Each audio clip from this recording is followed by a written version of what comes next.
En aquest vídeo tutorial veurem com podem canviar la velocitat de fragments d'un vídeo. El primer que farem és afegir un clip, afegiré aquest que tinc gent caminant, que llavors es veu més bé, el poso i ara me'l baixo aquí a la pista. I ens farem la lupa una mica més gran per veure més fragment del vídeo. El vídeo dura 15 segons, llavors nosaltres podem intentar accelerar qualsevol zona. Si jo l'accelerar el temps, si fem un botó dret, tenim aquí la funció del temps, on teniu per fer-ho més ràpid, més lent, congelar i ampliar, etc.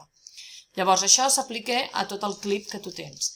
Si tu vens aquí i fas tiempo i fas ràpid, adelantar per 4, veieu que tot el clip sencer es redueix. D'acord? Llavors, si el que no m'interessava era això, sinó només un trosset del centre, el que hauríem de fer és tallar el clip en diferents trossos i anar aplicant aquest efecte en els trossos que m'interessin. Ho puc tallar amb les tisores, vinc aquí i tallo, allà on a mi m'interessi tallar, per exemple aquí, i torno a tallar aquí. I llavors ja estaria, clico les tisores perquè ja no les tingui. O també podria fer, col·locant la llàgrima aquesta en el punt on jo vull tallar, faig botó dret, cortar i mantener ambos lados. Llavors em talla dos trossos. Per exemple, si jo aquest tros del final el vull posar més ràpid, doncs vindríem aquí, o aquest aquí al mig. Aquest farem. Vull posar el ràpid i l'adelantem per 4.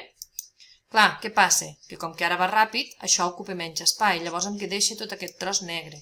Si jo no junto els clips, em quedarà separat i llavors ens quedarà que ho hem d'ajuntar. Una vegada ho hem ajuntat, llavors ja queda tot junt, queda bé.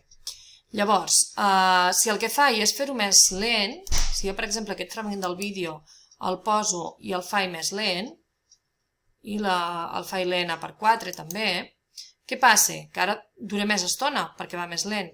Llavors els altres fragments del vídeo se m'han solapat i se m'han quedat per sota. Si jo clico un moment aquí fora, veieu que tinc aquí tots els fragments, els hauria de reubicar.